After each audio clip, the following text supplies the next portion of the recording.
Sir, அமைச்சரவையில் இடம்பெற வேண்டும் என்று ஆதவர்ஜுனா அப்புறம் விஜய் விரும்புவதாக இப்போ சற்று முன்னாக செய்தியாளர் சந்திச்சாங்க. அதாவது நீங்க இடம்பெற வேண்டும் அப்படின்னு அழைப்பு கொடுத்திருக்காங்க உங்களுக்கு. அவருடைய அழைப்புக்கு நான் நன்றி சொல்ல கடமைப்பட்டிருக்கிறேன். எங்கள் கட்சியின் உயர்நிலை குழு 8ஆம் தேதி மாலை 6 மணிக்கு கூடியது. ஆன்லைன் கூட்டமாக அது நடைபெற்றது. இணைய வழியில் 9 மணி அளவில் அது நிறைவு பெற்றது.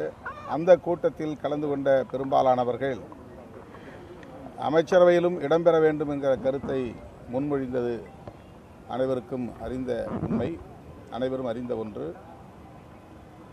ஆனாலும் நிறைவாக தலைவர் எடுக்கிற முடிவுக்கு கட்டுப்படுகிறோம் என்ற உறுதியை தந்தார்கள். அதன் அடிப்படையில் 9ஆம் தேதி பொதுச் செயலாளர்கள் 2 பேரோடும் கலந்து பேசி ஆட்சி அமைப்பதற்காக மட்டுமே நம்முடைய ஆதரவை நல்குவது என்கிற நிபந்தனையற்ற ஆதரவை நாங்கள் நல்கினோம்.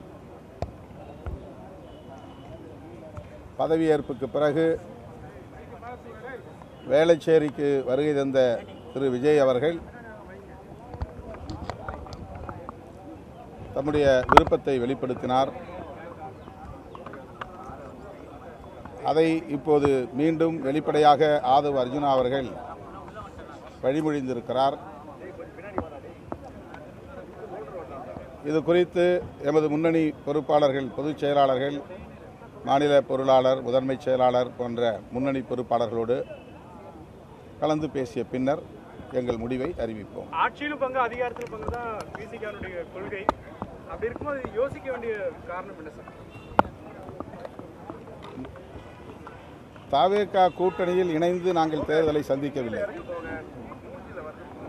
நாங்கள் இன்னொரு கூட்டணியில், திமுக கூட்டணியில் இடம்பெற்றிருந்தோம். அந்த கூட்டணியில் 2 இடங்களில் நாங்கள் வெற்றி பெற்றோம். தவேகா ஆட்சி அமைப்பதற்கு 2 இடங்கள் மட்டுமே தேவை என்கிற நிலையில் எங்கள் ஆதரவை நாங்கள் நல்கினோம். தற்போது வெளிப்படையாகவே தவேகா தரப்பிலிருந்து விடுதலை சிறுத்தைகள், இந்திய யூனியன் முஸ்லீம் லீக் ஆகிய 2 கட்சிகளுமே அமைச்சரவையில் இடம்பெற வேண்டும் என்கிற விருப்பத்தை வெளிப்படுத்தியிருக்கிறார்கள். ஆகவே அவருடைய அழைப்பை நாங்கள் மதிக்கிறோம், நன்றி சொல்ல கடமைப்பட்டிருக்கிறோம்.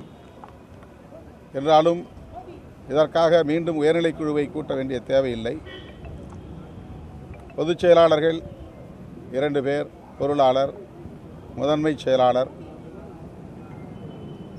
ஆகிய முன்னணி பொறுப்பாளர்களோடு இந்த அழைப்பு குறித்து நாங்கள் கலந்து பேசி முடிவை அறிவிப்போம்.